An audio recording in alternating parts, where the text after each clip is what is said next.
জীবনের সর্বক্ষেত্রে আল্লাহ সুবহানাহু ওয়া তাআলার আনুগত্য করার নাম হলো ইসলাম। আর যারা সব ক্ষেত্রে আল্লাহ সুবহানাহু ওয়া তাআলাকে প্রভু হিসাবে, আইনদাতা হিসাবে, বিধানদাতা হিসাবে, ইলাহ হিসাবে যারা মেনে নেয় তারা হলো মুসলিম। আল্লাহ তাআলার ইবাদত জীবনের সর্বক্ষেত্রে করা। আর এই আনুগত্যটা, ইবাদতটা সাধারণত 5টা প্রক্রিয়ার মাধ্যমে সম্পন্ন হয়। আল্লাহ তাআলার ইবাদতটা 5টা প্রক্রিয়ার মাধ্যমে সংগঠিত হয়। একটা হলো মৌখিকভাবে আল্লাহর আনুগত্যের স্বীকৃতি দেওয়ার প্রতীক হলো শাহাদা। মৌখিকভাবে প্রথমটা হলো মৌখিকভাবে আল্লাহর আনুগত্যের স্বীকার করা, অর্থাৎ শাহাদা বাক্য দেওয়া, এই কথার উপরে সাক্ষী দেওয়া যে আল্লাহ তাআলা ছাড়া আর কোনো ইলাহ নেই। অর্থাৎ আমরা আল্লাহ তাআলা ছাড়া আর কারো ইবাদত করি না, আমরা আল্লাহ তাআলা ছাড়া আর কারো কাছে চাই না, আমরা আল্লাহ তাআলা ছাড়া আর কারো কাছে আমাদের কোনো চাওয়া পাওয়া নাই। আমাদের স্রষ্টা একমাত্র আল্লাহ তাআলা, আমাদের মৃত্যুদাতা আল্লাহ তাআলা, আমাদের রিজিকদাতা আল্লাহ তাআলা, আমাদের জীবনের সকল ভালো মন্দ একমাত্র আল্লাহ তাআলার পক্ষ থেকেই হয়।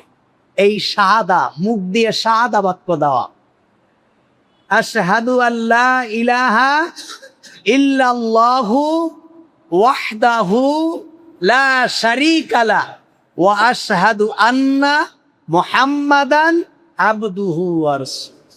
আমরা সাক্ষী দিচ্ছি আল্লাহ তাআলা ছাড়া আর কোনো উপাস্য নেই, আল্লাহ তাআলা ছাড়া আর কোনো ইলাহ নেই, আল্লাহ তাআলা ছাড়া আমরা আর কারো ইবাদত করি না।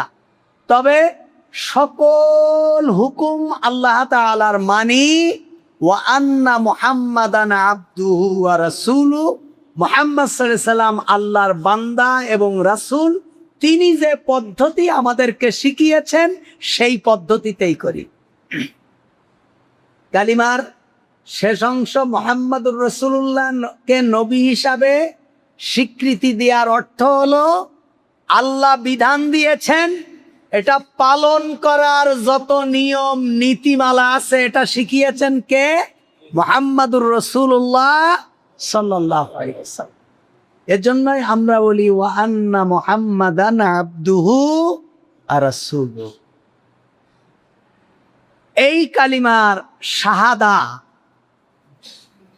সাক্ষী দেওয়া, এই হলো মৌখিকভাবে আল্লাহ তাআলার ইবাদত করা, আল্লাহ তাআলার আনুগত্যের প্রকাশ করা, যে শাহাদা বাক্য দেওয়া। 2 নম্বর হলো কাজের মাধ্যমে আল্লাহ তাআলার আনুগত্যের স্বীকৃতি দেওয়া। কাজের মাধ্যমে, মুখ দিয়ে শাহাদা দিলাম কিন্তু কাজ করলাম না, তাহলে কাজের মাধ্যমে, কর্মের মাধ্যমে আল্লাহর আনুগত্য প্রকাশ পেল না। কর্মের মাধ্যমে আল্লাহ তাআলার আনুগত্য প্রকাশ করার প্রতীক হলো সালাত। প্রতীক কি? সালাত, নামাজ। অর্থাৎ আল্লাহ তাআলা বলেছেন এটা প্রতিদিন 5 বার সালাত আদায় করা, এটা হলো ফরজ। এটা হলো কর্মের মাধ্যমে আল্লাহ তাআলার আনুগত্যের স্বীকৃতি দেওয়া। নামাজ হোক আর না হোক, সহি হোক আর শুদ্ধ হোক, কি হচ্ছে এটা আমার দেখার বিষয় না। আমার চেষ্টা থাকবে, আল্লাহ তাআলা বলেছেন আমি প্রতিদিন 5 টাইম 5 ওয়াক্ত 5 বার আল্লাহ তাআলার দরবারে আমি হাজিরা দেব।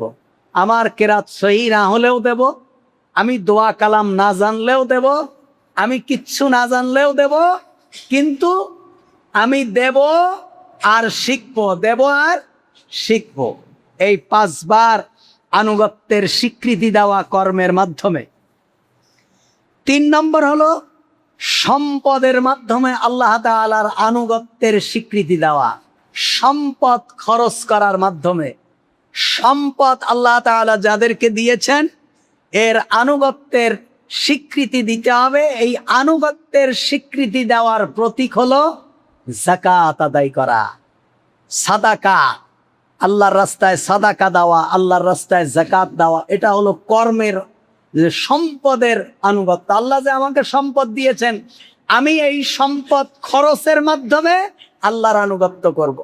তাহলে মৌখিক স্বীকৃতির মাধ্যমে করব শাহাদা, কর্মের মাধ্যমে করব সালাত। আর আল্লাহ তাআলা আমাকে যে সম্পদ দিয়েছেন, সম্পদ খরচের মাধ্যমে আল্লাহ তাআলার আনুগত্য করা। আল্লাযীনা ইউনফিকুনা ফী সাবিলিল্লাহ, যারা আল্লাহর রাস্তায় খরচ করে, যারা আল্লাহর রাস্তায় কি করে? খরচ করে। আল্লাহ তাআলা তোমাদেরকে যে সম্পদ দিয়েছেন, এই সম্পদ থেকে ব্যয় করো সবল অবস্থায়, সুস্থ অবস্থায়, অসুস্থ অবস্থায়, সচ্ছল অবস্থায়, অসচ্ছল অবস্থায়। অর্থাৎ আমার কাছে 10 টাকা আছে, 10 টাকা থেকেও একটা অংশ আল্লাহর রাস্তায় দিয়ে দাও। আমার কাছে 10 কোটি টাকা আছে, 10 কোটি টাকা থেকেও একটা অংশ আল্লাহর রাস্তায় দিয়ে দাও।